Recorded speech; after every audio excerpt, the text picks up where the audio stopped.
आज महाराष्ट्राच्या राजकारणासाठी एक अतिशय धक्कादायक क्षण आहे। एक अंतर्मुख करणारी आणि संपूर्ण महाराष्ट्राचं नव्हे तर देशाचं राजकारण हादरवून टाकणारी ही घटना। महाराष्ट्राच्या राजकारणातील एक प्रभावी, अत्यंत कार्यक्षम नेतृत्व अजित पवार आज आपल्यात नाहीत। अजित पवार हे नाव केवळ एका व्यक्तीचं नाही, हे नाव आहे 3 दशकांच्या राजकीय प्रवासाचं, वादाचं, निर्णयाचं आणि न थकणाऱ्या नेतृत्वाचं। अजित पवार नाव घेताच आठवतो स्पष्ट वक्तेपणा, कठोर निर्णय आणि कामांवर असलेला ठाम विश्वास। त्यांचं मूळ गाव पुणे जिल्ह्यातील बारामती तालुक्यातील काटेवाडी, देवळाली या अहमदनगर जिल्ह्यातील एका छोट्याशा गावात त्यांचा जन्म झाला। ग्रामीण वातावरणात वाढलेलं बालपण, मर्यादित साधनं पण जबाबदारीची जाणीव लवकर आलेली।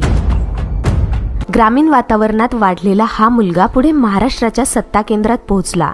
10वी पर्यंतचं शिक्षण प्रवऱ्यात, महाविद्यालयीन शिक्षणासाठी मुंबई आणि पुन्हा परत बारामती सहकार आणि राजकारणाकडे। 1982 साली अजित पवार यांनी राजकारणात प्रवेश केला। त्याच वर्षी सहकारी साखर कारखान्याच्या संचालक मंडळावर निवड।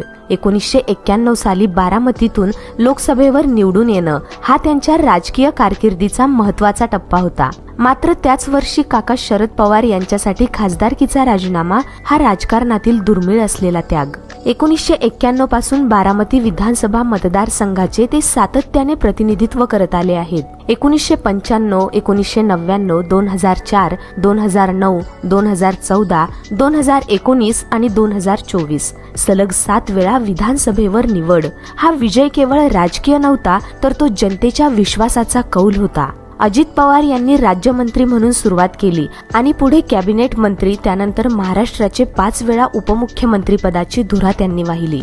जलसंपदा, ऊर्जा, ग्रामीण विकास, अर्थ व नियोजन ही महत्वाची खाती त्यांच्या हाती राहिली आहेत। जलसिंचन प्रकल्प, पाणी पुरवठा योजना, ऊर्जा क्षेत्रातील निर्णय ही त्यांच्या कारकिर्दीची खास वैशिष्ट्य म्हणता येतील। रस्ते, पाणी, उद्योग, रोजगार या माध्यमातून शहराचा कायापालट झाला। सहकार क्षेत्रात त्यांची पकड अत्यंत मजबूत होती। पुणे जिल्हा मध्यवर्ती सहकारी बँक, महाराष्ट्र राज्य सहकारी बँक, साखर कारखाने, दूध संघ, ग्रामीण अर्थव्यवस्थेच्या केंद्रस्थानी त्यांची भूमिका होती। शिक्षण संस्थांमधील नेतृत्व आणि कबड्डी, खो खो, महाराष्ट्र ऑलिम्पिक असोसिएशनचं अध्यक्षपद, राजकारणापलीकडेही त्यांची सामाजिक बांधिलकी या माध्यमातून दिसून येते।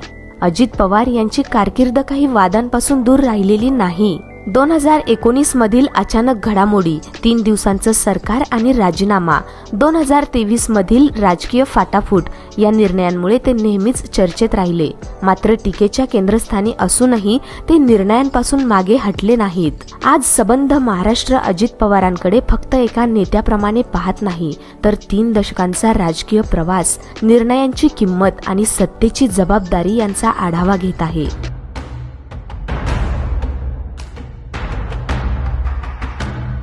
खरं तर नेते येतात, नेते जातात, पण काही नेते राजकारणाची दिशा बदलून जातात।